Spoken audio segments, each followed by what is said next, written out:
9th కూడా దాన్ని promote చేద్దాం అనేటువంటి ఆలోచనలో ఉన్నాం. Especially first class and second class కూడా ఏజ్ అప్రాప్రియేట్ అసెస్ చేయడానికి యాక్టివిటీ బేస్డ్ లో పూర్తిగా చేయాలనేటువంటిది ఇంకొక కాన్సెప్ట్ కూడా ఉంది. సో అది కూడా మనము చేయబోతా ఉన్నాం. సో ఇదే టైంలో ఇంకొక విషయం ఏంటంటే స్టూడెంట్ అసెస్మెంట్ బుక్లెట్ కూడా మీకు ఇచ్చేద్దాం అనేటువంటిది government concept. Student assessment booklet ఇప్పుడు ప్రజెంట్ మనకి ఏ విధంగా జరుగుతుంది, ఎగ్జామ్ ఉంది అంటే ఆ ఎగ్జామ్ సంబంధించి 2 or 3 పేపర్స్ స్టూడెంట్కి ఇస్తా ఉన్నాం.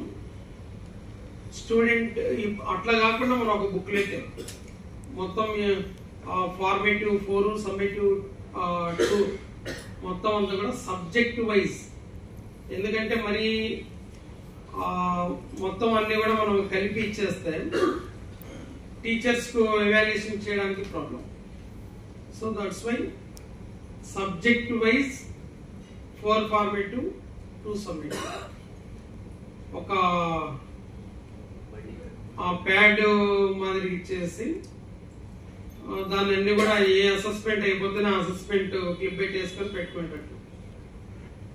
సో అంతేకాకుండా ఒక ఓఎంఆర్ షీట్ కూడా ఫ్రేమ్ చేస్తున్నాం. OCR ఆర్ ఓఎంఆర్ అంటే డైరెక్ట్ టూల్ 1 టూల్ 2 టూల్ 3 తెలుసు కదా మీకు.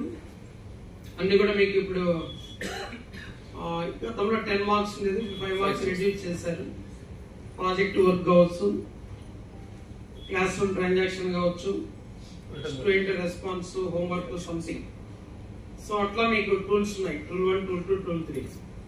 సో ఎస్పెషలీ టూల్ 4 అసెస్మెంట్ 4 మనం పెట్టే స్లిప్ టెస్ట్ అన్నమాట. దాన్ని ఇప్పుడు మనం ఏం చేస్తాం, 35 మార్క్స్ ఉన్నాయి. ఒక 15 మార్క్స్ MCQs చేయడము, తర్వాత రిమైనింగ్ 20 ఫ్రీ రైటింగ్ FRకి ఇవ్వడము, ఆ విధంగా చేస్తాం.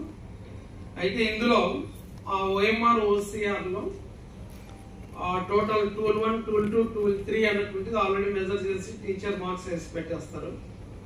దెన్ ఆ రోజు స్లిప్ టెస్ట్ అనేటువంటిది కండక్ట్ చేస్తారు. కండక్ట్ చేసినప్పుడు ఆ 15 MCQs కూడా పిల్లవాడు అక్కడ మార్క్ చేస్తాడు, 1 2 3 ఆర్ ABCD సంథింగ్. రిమైనింగ్ 20కి మనం 10th క్లాస్ వాల్యుయేషన్ ఎట్లా చేస్తాం, పేపర్స్ బ్యాక్ అన్ని కూడా కరెక్షన్ చేసి ఫ్రంట్ లో క్వశ్చన్ వైజ్ నెంబరింగ్ ఇచ్చేస్తాం, నెంబర్ వేసేస్తాం, నెంబర్ వేసి బబుల్ చేస్తాం. ఇక్కడ బబుల్ చేయాల్సిన అవసరం లేదు.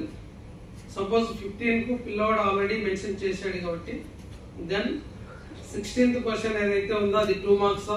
మీకు క్వశ్చన్ పేపరు ఏ విధంగా మీకు సపోజ్ 16 క్వశ్చన్స్ 22 క్వశ్చన్స్ ఫార్మేట్ లో ఉంటాయి అంటే సేమ్ ఇక్కడ డిజైన్ కూడా మీకు ప్రీ ప్రింటెడ్ దాంతో ఆల్రెడీ సెట్ అయిపోయి ఉంటుంది.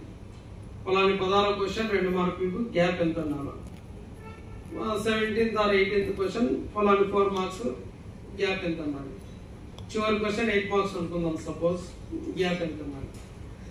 సో అట్లా ఉంటుంది. అక్కడ మార్క్స్ వాల్యుయేషన్ చేసి ఇక్కడ పోస్ట్ చేస్తారు. పోస్ట్ చేస్తే కమింగ్ డేస్ లో వస్తే టెక్నాలజీ వస్తే కర్సర్ క్లిక్ చేస్తే మీకు ఒక యాప్ ఇవ్వడం జరుగుతుంది. మొత్తం marks of student assessment formative 1 సంబంధించి టూల్ 1 ఏంటి, టూల్ 2 ఏంటి, టూల్ 3 ఏంటి, టూల్ 4 ఏంటి. సో ఆ విధంగా మీకు సిస్టమ్ రాబోయే రోజుల్లో వస్తూ ఉంది. తర్వాత క్వశ్చన్ పేపర్ సెట్టింగ్ కూడా ఏ చాప్టర్ లో ఏ లెర్నింగ్ అవుట్కమ్ ద్వారా అలాంటి క్వశ్చన్ ఫ్రేమ్ చేయబడింది అన్నటువంటిది ఇండికేటివ్ మేము పేపర్లో సెట్ చేసినప్పుడు మేము ఇచ్చేస్తాం, మా దగ్గర ఉంటుంది. సపోజ్ మీరు ఆ క్లిక్ చేసినప్పుడు ఫలాని కృష్ణారెడ్డి పిల్లాడి మార్క్స్ ఆన్లైన్లో పడి వెళ్ళిపోయింది, మళ్ళీ మీరు ఆన్లైన్లో కొట్టుకో చేయాల్సిన అవసరం లేదు.